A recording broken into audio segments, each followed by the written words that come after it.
महाराष्ट्रातील वीज निर्मिती, पारेषण आणि वितरण क्षेत्रातील सुमारे 85,000 कामगार, अभियंते, अधिकारी आणि कंत्राटी कर्मचारी यांनी आज 9 ऑक्टोबरच्या 0 वाजेपासून 72 तासांच्या संपाचा निर्णय घेतलाय।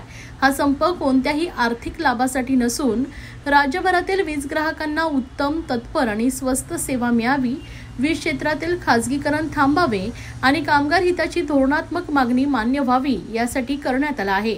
महावितरणच्या नफ्यात भागात अदानी, टोरंटो यांसारख्या खासगी कंपन्यांना वितरण परवाने देण्यास हा विरोध आहे, तर 329 विद्युत उपकेंद्राचे खासगीकरण थांबवावे, महानिर्मिती कंपनीच्या 4 जलविद्युत प्रकल्पांचे खासगीकरण रद्द करावे, महापारेषण कंपनीतील 200 कोटींच्या प्रकल्पांचे खासगीकरण थांबवावे व शेअर मार्केटमध्ये लिस्टिंग करण्याचा निर्णय मागे घ्यावा, पेन्शन योजना सर्व वीज कर्मचाऱ्यांना लागू करावी, कामाच्या 8 तासाची स्पष्ट मर्यादा निश्चित करावी, 22,000 रिक्त पदे मागासवर्गीय आरक्षणासह तत्काळ भरावीत, कंत्राटी कामगारांना कायम करण्यासाठी धोरणात्मक निर्णय घ्यावा, पगारवाढ करारानंतर प्रलंबित मागण्यांवर तातडीनं चर्चा करून तोडगा काढाव्या अशा प्रमुख मागण्यांसाठी हा संप पुकारण्यात आलाय। आज यावेळी मोठ्या संख्येने कर्मचारी सहभागी झाले होते व जोरदार घोषणाबाजी करत निषेध नोंदवण्यात आलाय। या आमच्या महावितरण कंपनीमध्ये मॅनेजमेंटने 6 फेब्रुवारीला आपल्या 18 फेब्रुवारीला अचानकपणे रिस्ट्रक्चरिंगचे हे धोरण आणून पाहत आहे आणि या रिस्ट्रक्चरिंगच्या धोरणामध्ये एकतर्फी धोरणे आणून पाहत आहे। आज ग्राहकाची संख्या वाढत आहे, असं असताना या रिस्ट्रक्चरिंगमध्ये हे जे कार्यालय आहे, जे डिव्हिजन आहे, सब डिव्हिजन आहे, हे कमी करून या ठिकाणी कामगार कपात कमी करून हे नव्या पद्धतीने रिस्ट्रक्चरिंग आणत आहे। आजच्या घडीला या महाराष्ट्रामध्ये 3 कोटीच्या जवळपास ग्राहक संख्या आहे। असं असताना सुद्धा ग्राहक कर्मचाऱ्याची जी संख्या असते ती दिवसेंदिवस कमी होत आहे। या ठिकाणी कर्मचाऱ्याचा बॅकलॉग हा 50,000च्या वर व्हॅकंट आहे।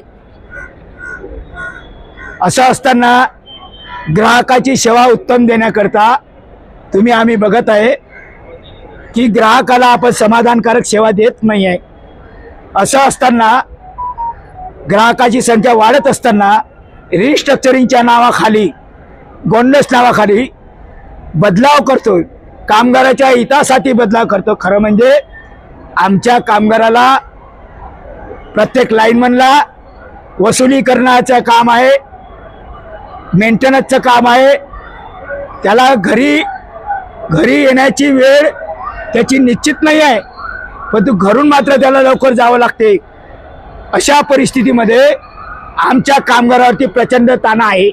म्हणून या ठिकाणी बदलाव व्हायला पाहिजे, म्हणजे कामाचे तास ठरायला पाहिजे, ही आमची मूळ मागणी आहे। कामाचे तास ठरत असताना कोणाला कोणतं काम करायचं, लाईनमॅननी कुठलं काम करायचं, ऑपरेटरनी कुठलं काम करायचं, इंजिनियरनी काम कुठलं करायचं, हे ठरलं पाहिजे। याच्यासाठी कामगाराची मागणी होती। हे प्रस्ताव आम्ही दिले, त्या प्रस्तावाचा त्यांनी विचार केलेला नाहीये। एकतर्फी त्यांनी निर्णय घेतला, एका रात्रीतून निर्णय घेतलेला आहे की जे चुकीच्या पद्धतीने या ठिकाणी रिस्ट्रक्चरिंग करताय। खरं म्हणजे की याचं विकेंद्रीकरण व्हायला पाहिजे, ग्राहकाच्या घरापर्यंत सेवा द्यायला पाहिजे, तिथपर्यंत सोयीचं व्हायला पाहिजे। या ठिकाणी त्यांनी सर्व या अदानीच्या आणि अंबानीच्या याच्या खाजगीकरणासाठी या छुप्या पद्धतीने अशा प्रकारे करताय।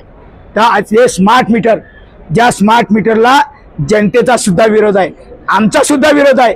असं असताना हे जे विधानसभेमध्ये बोलतात, तुम्ही ऐकलं असेल की ऊर्जा मंत्री विधानसभेमध्ये बोलले होते की आम्ही हे सक्ती करणार नाही आहे, परंतु ते सक्ती आमच्याकडून करून घेतलेला आहे। आणि हे सर्व हा जो काढ आहे खाजगीकरणाचा धाट आहे। म्हणून हे जे रिस्ट्रक्चरिंगमुळं जी कामगार कपात झालेली आहे, या ठिकाणचा आउटसोर्स जो 42,000 मध्ये महाराष्ट्रामध्ये 42,000 आउटसोर्स आहे, हा संपूर्ण आउटसोर्स या रिस्ट्रिक्शनमुळं हा बेरोजगारीच्या स्काईमध्ये जाणार आहे। कायम कामगार, आमच्या लाईनमनच्या पोस्ट कमी होणार आहे, आमच्या अभियंत्याच्या पोस्ट कमी होणार आहे आणि इकडे तिकडे जनतेला सेवा देण्यासाठी आपल्याला मुश्किल होणार आहे। म्हणून याचा आम्ही जोरदारपणे विरोध करतोय। यासाठी आज आमच्यावरती सरकारने एस्मा लावला आहे, परंतु या सर्व कामगारामध्ये एवढी, अभियंत्यामध्ये एवढी चीड आहे कारण की तो आत्महत्या करायला लागलेला आहे कामाच्या ओझ्यामुळं आणि याच्यामुळं तो पार खचून गेलेला आहे आणि म्हणून या सर्व आदेश डावलून आज कामगाराचा आणि हा आमचा न्यायिक लढा नाही। आम्ही टप्प्याटप्प्याने आंदोलन करतोय, 7 संघटना एकत्र होऊन आंदोलन करतोय। 95% आज आमचं आंदोलन संपामध्ये उतरलेलं आहे। असं असताना सुद्धा गेल्या कित्येक महिना म्हणजे 2 महिन्यापासून आम्ही त्यांना नोटीस दिलेली आहे की याच्यावरती चर्चा करा। हे चर्चा करायला तयार नाही, एवढं मुघल सरकार आहे। म्हणून शेवटचा हत्यार म्हणून आम्हाला हे संपाचं पाऊल उचलावं लागलं आहे। हे आम्ही 3 दिवस हा संप करणार आहोत। एवढंच आहे की जनता कामगारांच्या विरोधात आहे आणि कामगारांच्या आणि विद्युत कामगारांच्या विरोधामध्ये जहर पसरवण्याचं काम सरकार करत आहे उपभोक्त्यांच्या मध्ये। पण हे बरोबर नाही।